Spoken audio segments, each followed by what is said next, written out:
జగన్ హయాంలో తిరుమలలో జరిగిన మరో దొంగతనం సీసీ ఫుటేజ్ల సాక్షిగా బయటపడింది. విషయం ఏమిటంటే అక్కడ పనిచేస్తున్న రవికుమార్ అనే ఉద్యోగి పరకామణిలో రోజు డబ్బులు లెక్క పెట్టడానికి వచ్చేవాడు. ప్రతిరోజు లెక్క పెడుతూ అందులో కొంత నొక్కేసేవాడు.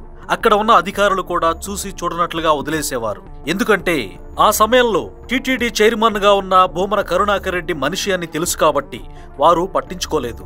ఇలా కొట్టేసిన సొమ్మును ఆ వ్యక్తి పైనున్న పెద్దలకు పంపగా మిగిలిన సొమ్మును రియల్ ఎస్టేట్ లో పెట్టుబడులు, ఆస్తులు కొనుగోలు చేశాడు. కొంతకాలానికి ఈ దొంగతనం విషయం బయటపడడంతో అది బయటకు రాకుండా భూమన ధర్మారెడ్డి తొక్కిపెట్టారు. అయితే విషయం బయటకు రావడంతో రవికుమార్ ఆ సొమ్మును తిరిగి హుండీలో వేస్తానని చెప్పాడు. దీన్ని అవకాశంగా మార్చుకున్న ఆనాటి టీటీడీ పెద్దలు, జిల్లా పోలీసు ఉన్నతాధికారులు ఆ భూములు, ప్లాట్లు, ఇతర ఆస్తులు దేవుడి పేరు మీద కాకుండా వారి పేరు మీద రిజిస్ట్రేషన్ చేయించుకున్నారు. అలా హుండీ సొమ్మును మింగేసి సాక్ష్యాలన్నీ ధ్వంసం చేసేశారు.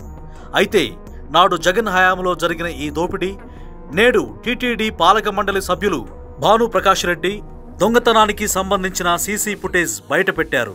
ఈ కేసులో కీలకంగా ఉన్న అధికారి అప్రూవర్గా మారనున్నారని, త్వరలోనే దోషుల పేర్లు బయటకు వస్తాయని భానుప్రకాష్ రెడ్డి తెలిపారు. లడ్డూలో కల్తీ నెయ్యి, కొండపై హోటల్స్ ను హస్తగతం చేసుకోవడం, దుకాణాల నుంచి నెల నెలా వసూళ్లు, భూముల ఆక్రమణ, అస్మదీయులకు భూములను కేటాయించడం, 10,000 రూపాయలకు టిక్కెట్ పెట్టి వాటికి ఆడిటింగ్ చేయించకుండా 100 కోట్లు దోచుకోవడం లాంటి ఎన్నో అరాచకాలు జగన్ హయాంలో జరిగాయి.